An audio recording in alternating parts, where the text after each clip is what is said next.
Career transitions can be scary. They are overwhelming and very unsettling.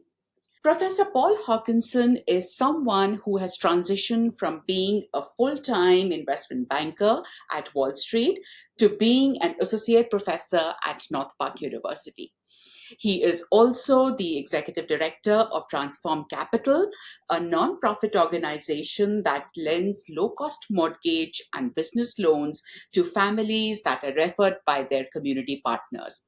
I am so excited for this conversation and learn more about that transition process and how he put this journey into place. Let's dive straight into it.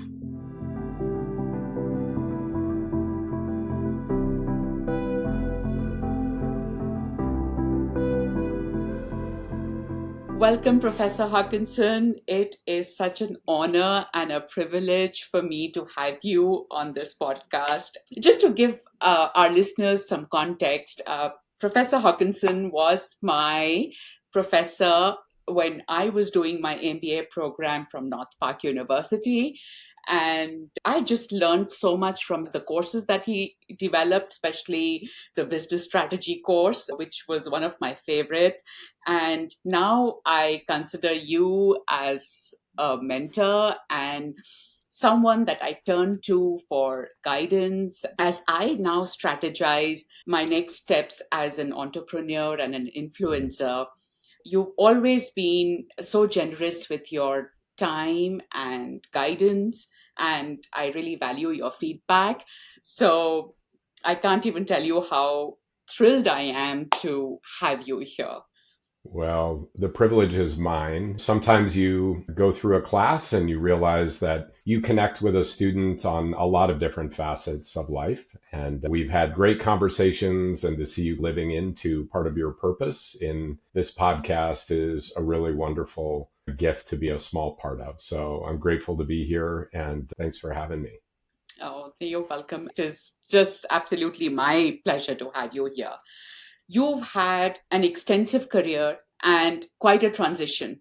And that's, I think, what we're going to discuss in this podcast, your transition from the corporate world to higher education and the nonprofit world. So, give us a little background to what you did and what you do now. Yeah, it's been a strange and winding journey. My wife would tell you a lot about the kind of extended midlife crisis that I've been on, but it's all ended up in a really wonderful place. So, my early career, I grew up in Chicago. My early career was actually in service at Deloitte. And so worked at a big accounting and consulting firm, went back to graduate school in finance, and ultimately got into investment banking for 17 years, where I was providing merger and acquisition services, strategy, financing. And to be honest, 17 years, if I was in investment banking in kind of a ridiculously demanding world, probably 16 of those years, I wondered what I was doing with my life. The money was great, the rewards were great, but I really never felt a deep connectivity that was aligned with my purpose. And there weren't many people in my life, this was about 12 years ago that I left that world, telling me that I needed to do something else. So I put myself on a self-imposed timeline. And I said that 2 years from now, I'm going to leave.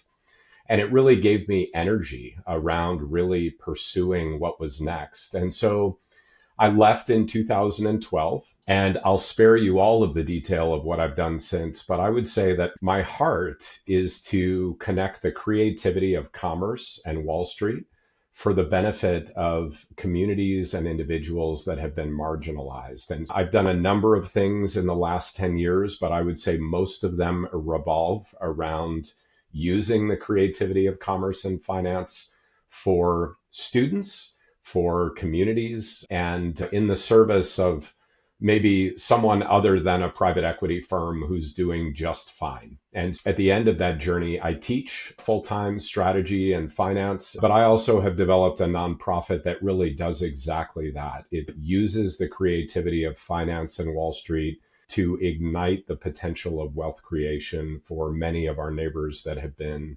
ignored over time. So if you put the arc of that together, I wouldn't change any of it. I think I've been able to leverage what I did in my career, but now I'm aligning that into what I believe my purpose and my calling is. Wow, that's been quite a transition from Yeah. such two different worlds altogether.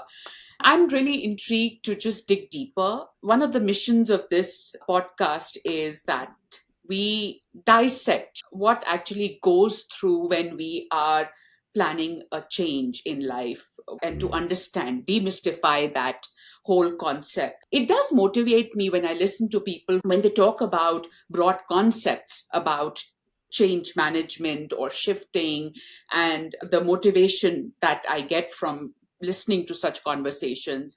But somehow we don't get to know the real journey, what actually transpired, and what really helped us in taking those steps. That's where I think I'd like to dive into now. Like you mentioned, I know that you went to Northwestern University for your MBA Yeah. and it was in finance, and then you went to Wall Street investment banking.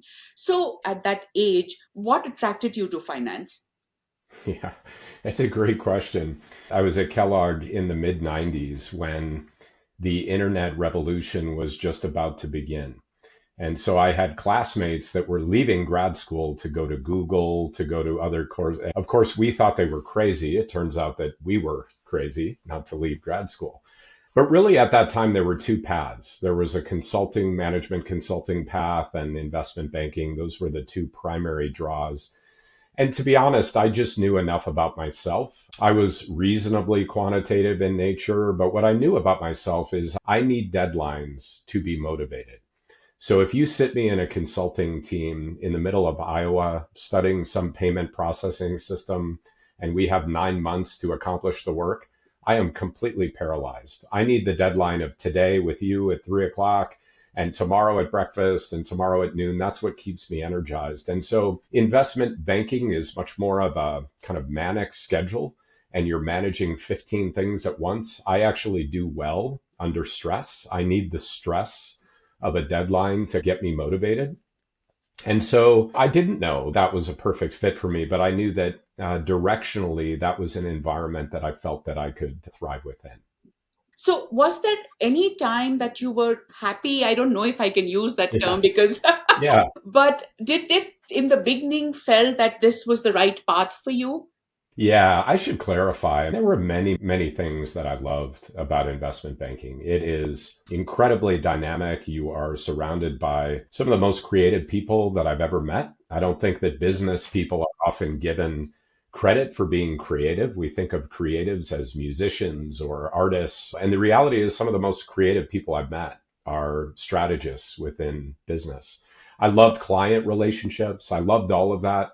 I think I just got to a point, Rena, where if I was really honest about why I was there, given the madness of my schedule, and it's because of the money, period. If the money weren't there, one of those common questions about kind of vocation, would you be doing this? And to be honest, I don't think there's hardly any investment bankers that would say yes to that question. And so when I finally summed up the courage to leave, and it wasn't others telling me to leave, it was me and my heart telling me to leave. I really didn't even have a plan other than I wanted to take the gifts that I believed that I had and apply them to things that I care deeply about. And it was very interesting to talk to my colleagues and to tell them I was leaving way before it made any sense to leave economically and that I really didn't have a plan. And do you know, I didn't hear from one colleague that I was crazy. I heard things like, I wish I could do that, but I have a home in Telluride that I wouldn't be able to afford. Or more concerningly, who would I be if I can't go to the cocktail parties with the private equity folks, right? Like a sense of identity would be stripped away. And that's actually when I knew I was on the right path. What I was trying to change into was something that I could look back on at the end of my life and really feel good about that I had used my talents in a way that made some difference somewhere, whether for students or in communities. And so I think there's a lot of people like that, whether you're in banking or any other industry. But how are you listening to yourself and your heart about what it is that you want to change rather than the pressure of parents, the pressure of others, the pressure to just do what you're doing because you're killing it. And none of that really even matters to me at the end. You've just answered my next question because that's where I Yeah. was headed when I was hearing you. Not that it was a wrong decision or it wasn't the right fit. At that age, I think none of us really know what we really want to do. For me, those are still the formative years that Yes. ultimately what the next 30 years are going to look like. So I won't say that it's a wrong decision. If we don't do something, we are never going to know if we like it or not.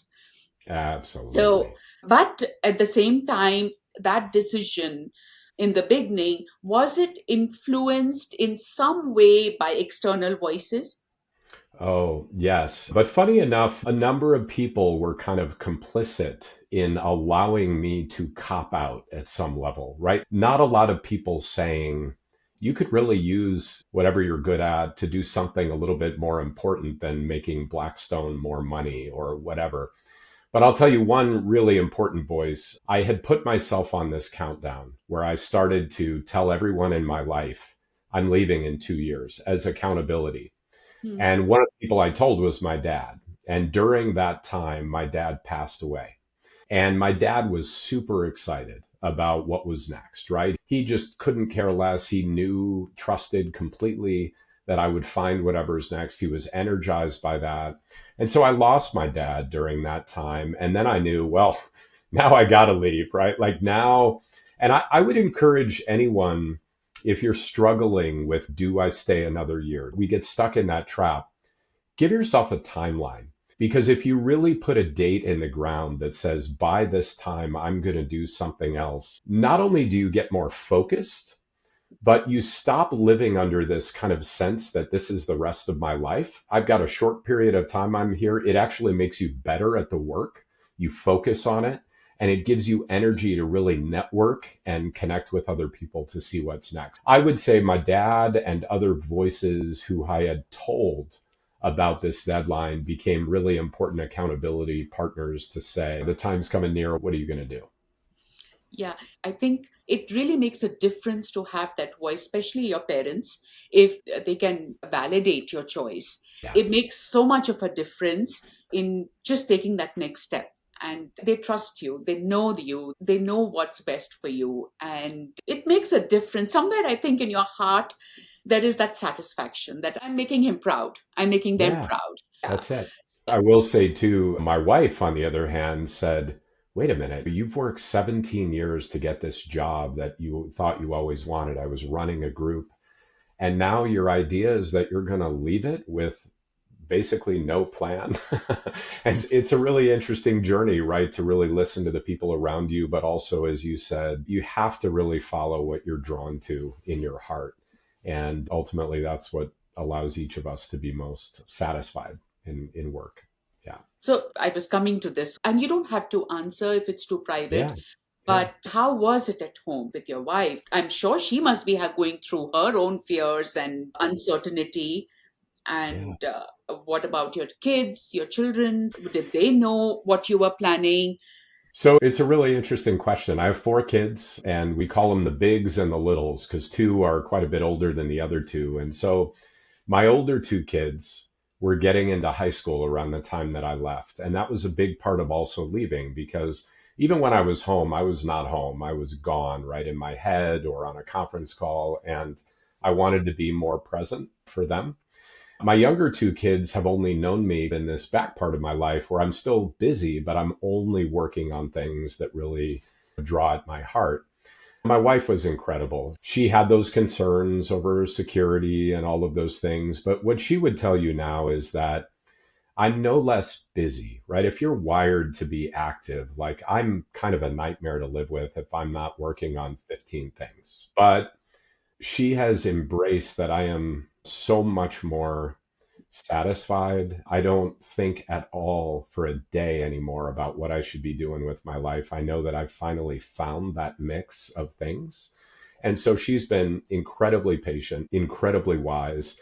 And I do think she realizes that we were both getting caught up in the lifestyle. And I don't mean that we were living extravagantly, but I think that some of us say, you know what, I'll join a nonprofit board or I'll do something to serve. And that's fine. But it's really cool if you can bring whatever your gifting is to your full-time work, not just as a box to check to sit on a board where you inherit the problems of that nonprofit, but something really active. And I think that's the space that I've finally found after a long search. And so she was and is remarkable in the flexibility that she's offered to me in that. That's so great. It's so nice to hear, just to have that support, especially with people who are closest to you, who are willing to go through a lot of change. You will be moving, probably. I don't know if you thought about moving at that time, but it's a very unsettling period because with my husband's job, we've moved every 3 years. So Yeah. I understand how unsettling it is. Like, we moved to the US when our son was in high school. Those 6 months, I was petrified and I was lost. It can be very unnerving. Yeah. I completely Yeah. understand. I can resonate with that part of transition very well. You did mention that for 16 years, you were not really connected with what Yeah. you were doing in the sense that purpose. Yeah. And then you gave yourself some time, you gave yourself a deadline that Yeah. I'm leaving, and you didn't really have a plan to do that. But was there a guiding mantra? Was there some compass that was in place? Yes. Yeah. I actually came up with a purpose statement. And the purpose statement is really, I looked at my strengths. You and I have talked about those things before, Clifton top five, all of those things. And I didn't want to just run from, I wanted to leverage what it is that I'm really good at, I think. So my purpose is really all about harnessing creative commerce to create margin and generational wealth for those that are typically limited access. And here I was on Wall Street using the creativity of merger and acquisition work and financing structuring, but it was all for the benefit of people who already had all the wealth in the world. So, how do you harness that creativity? A friend of mine actually gave me a really wonderful image. He said, you're a margin broker. Many of our neighbors don't have enough financial margin, or it could be emotional margin, spiritual margin, physical margin. And then some of our neighbors have way too much of all of that, right? And how do you bring people together and balance that a little bit more, not only so that we can serve our neighbors, but by being in relationship together, all of us, Lord knows in this world, we all need to talk to each other more and understand different perspectives instead of arguing. And it's really that intersection of commerce, creativity, and service to someone else.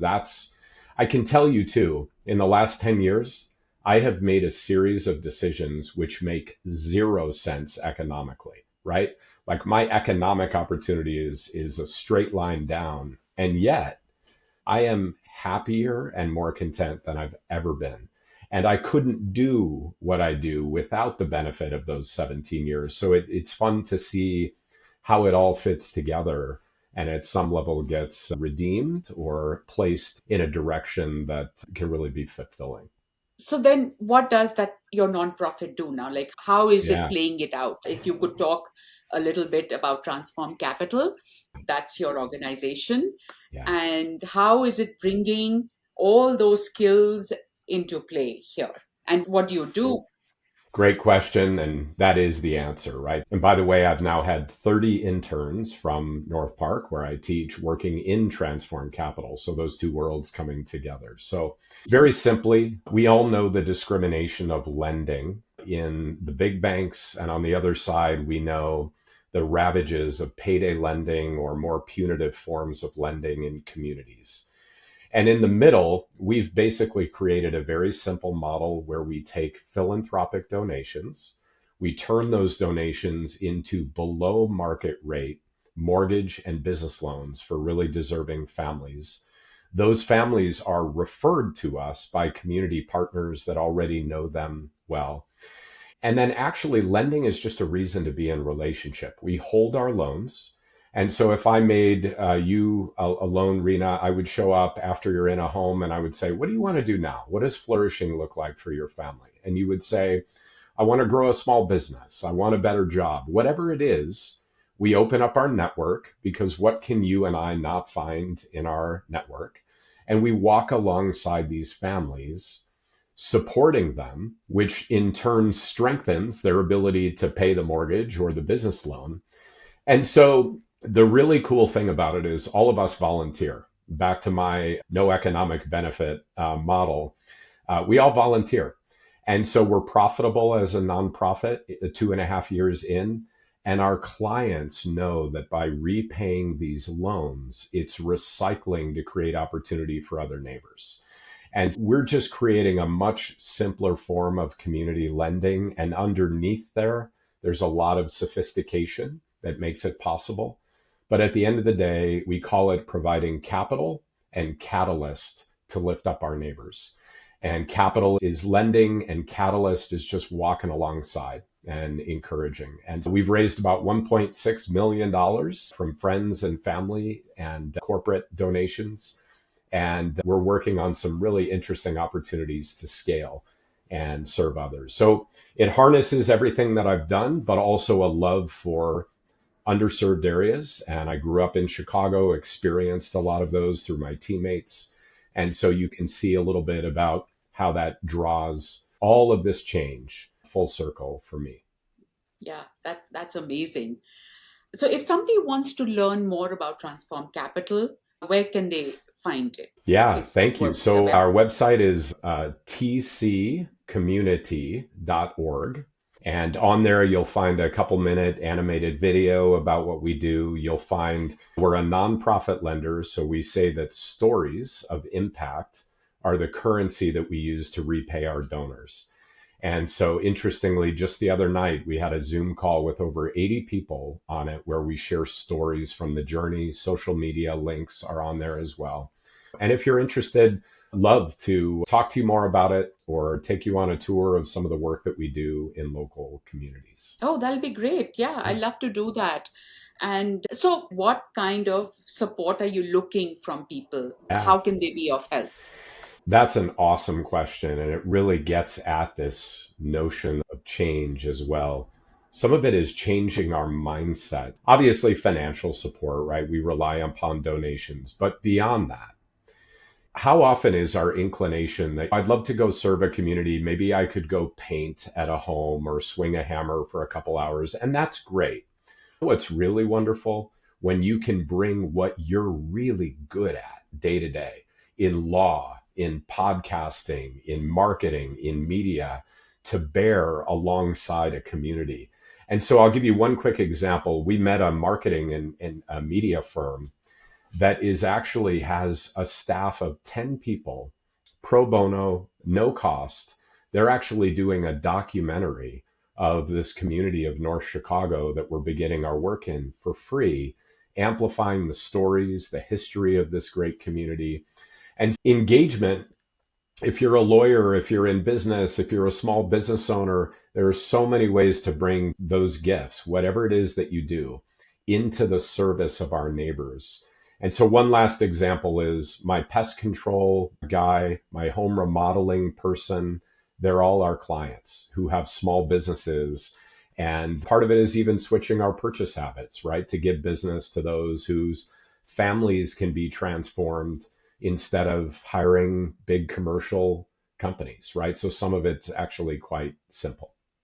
Nice. So it's so nice to hear all this. Sounds like an extended large family that everybody knows each other. There's so much communication, a sense of belonging Yes. and community. I love that you come up with that image. You're exactly right. Our clients, these are my brothers and sisters now. I literally just before we got on, I was talking to one. And I think it changes when you realize that your lender, first of all, isn't getting any compensation and that you are an integral part of paying it forward for someone else. So you're exactly right. We think about what we do for our kids, right? Our kids, we might give them a little capital. We open up our network access for them. We're really doing the same thing. We're just doing it for people who typically have access to neither, right? Capital or network access, and then walking alongside them in a way that is not just for them, but it's also about what I need to learn, right? By seeing the world through their lens. And that's really what I love about it is I've been transformed by this, by just learning what the reality of life is like for many of our neighbors. Yeah, that was one of my questions also, that if you could just expand that a little bit, that how has this changed you as a Yeah. person? Oh, Yeah. so let me give you a tangible story. We have a client who has a pest control business and he was interested in growing it. So I'm a former investment banker, right? I love that. We found someone in our network whose job is to help small pest control businesses grow. Who knew? So we set up a Zoom call and we have our client on the call, and this person is out in New York and he's talking about growing your business to $1 million and then selling it. And I'm all excited because that's the world that I come out of. And I get off the call and I ask our client, I said, what did you think? And he said, well, listen, Paul, he said, I have 85 clients and I do want to grow, but I only want to grow to 100 clients because at 100, I can take care of my family. And then I have enough time to serve in my community and at my church. And I have enough margin to be a good dad. So who was out in their journal writing down, like, that's what I needed to hear. Because trust me, I think all the time, what did I do? I left investment banking and all of this economic opportunity. And these relationships are grounding, right? They remind you this is what really matters. So very often I feel like I'm coming to help and quite the opposite, right? I'm actually coming to learn.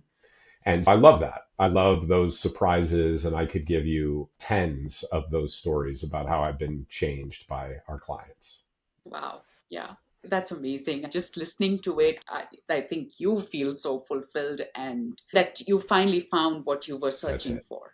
That's it. So, how do you look back at that whole journey? It's crazy. I see the role of everything that I've done. And by the way, lest anyone listening to this believe that I've done anything well, I have so many things that have blown up, mistakes that I've made, ventures that have soured. But even every one of those, I can point to some learning. I can point to something that came out of that, which only makes today possible.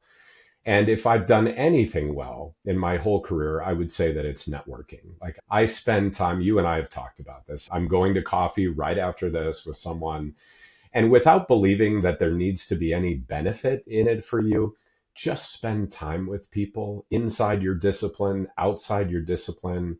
You will be amazed at how small the world gets. And so, guess what? Now, when I'm looking to raise money for a mission based organization, I know a few people, and I know a few people who sit on corporate and foundation boards. And so, even that comes back. So, yeah, there's been a lot of dark places and a lot of light, but I see the role of each of it through people in coming together for what I'm doing now. And honestly, I've found it. The last 4 years of my life, I don't wonder anymore. I'll do this as long as I have the ability to stay on this earth and be very happy with If you were it. to do it all over again, It's a what good would you do question. differently? I think about that a lot. On the one hand, I couldn't do what I'm doing now without what I've done. On the other hand, I guess my advice would be this. Change is beautiful. Change is what makes you different. If I were a 30-year investment banker and I had a lot of money in the bank, you know what? Even Warren Buffett, when Warren Buffett passes, he's going to get a day on CNBC and they'll be off to the next person. What makes people really interesting is when they do unnatural things, right? They start a podcast. I built an iPhone app. I will spare you that story. And it was a disaster. But I did some things to push myself out of my comfort zone. And I think it's what connects you to other people. And it's what makes life really fascinating is not being afraid. And so I would have left sooner. I would have left sooner. I think I would have taken that knowledge and I would have left sooner because I would have even more energy for the time ahead to get after this. But to be honest, I think I needed the time to think about it and identify. I don't really regret any of it, but I just really encourage people, whatever it is, doesn't mean you have to leave your job, but find something outside of work then that really engages your heart, whether that's learning to play the guitar or starting a podcast or starting a company. Do something that's different, because change is what makes life beautiful. I love that. It's something that you just said, just to explore. There was a time in my life that I was even afraid to explore a thought. Yeah. Many people don't even do that. There is a calling, there is a voice, and we just keep stifling it for a very long time just because we are so Yeah. scared. You don't have to quit, you don't have to change anything, but explore it. At least work it out on paper. What does it look like? What Yes. will the next 5 years look like if I do this? What will I need? I don't have to quit what I'm doing, and I can do Yeah. this on the side. It's only when we explore that we'll find ways to be innovative Yeah. and find ways to do. That's you said in the beginning also, that investment bankers are probably the most creative people because they probably do five things and get something out of it. Yeah. They think out of the box and they let that creativity loose. I love that. And Yeah, either they let it loose, yeah. or in a play on words, they lose the ability to. It drives me crazy that those some of the most creative people don't use that to solve some problem in the world. That's the missing link. And that's what I love, is to see people really, just like you said, right? It's a laboratory out there. Just meet people and Yeah. explore and write it down on paper and talk to some people and find something that gives you life and energy, and do it. Do it. You'll never regret it. Yeah. Any parting words, something that you would like to say to somebody who's considering change in careers? Yeah. Probably not as drastic as Yeah. yours, but I love talking about this stuff. And I have been through a long and winding journey. You and I have talked about this before. If anyone is ever interested in just talking, processing a little more of their own journey, there may be people I could connect you with that would be helpful to be a sounding board. So, no, I just really appreciate you making space for this conversation. It's always a delight to see you. And this is why I love teaching, because I can just bring the stories of everything that I've done wrong and a few things that went well into the classroom. And so thank you so much, Rena. my pleasure. Where can they reach you if somebody wants to have a conversation with Yeah. you? Yeah. So I would say the best is my Transform Capital email, which is Paul Hawkinson at tccommunity.org. Reach out anytime if I can be helpful. I really enjoy these conversations. Thank you so much again, Professor, for your time and this lovely conversation. Such an enriching moment for me. Yeah. Privilege for me. So good to see you, Rena. Thank you. If you found the content valuable, please like, share, subscribe, and spread the word. I feel the best compliment is being referred, that one action of yours can help us reach more people and fulfill the mission of thriving changes. Thank you for considering.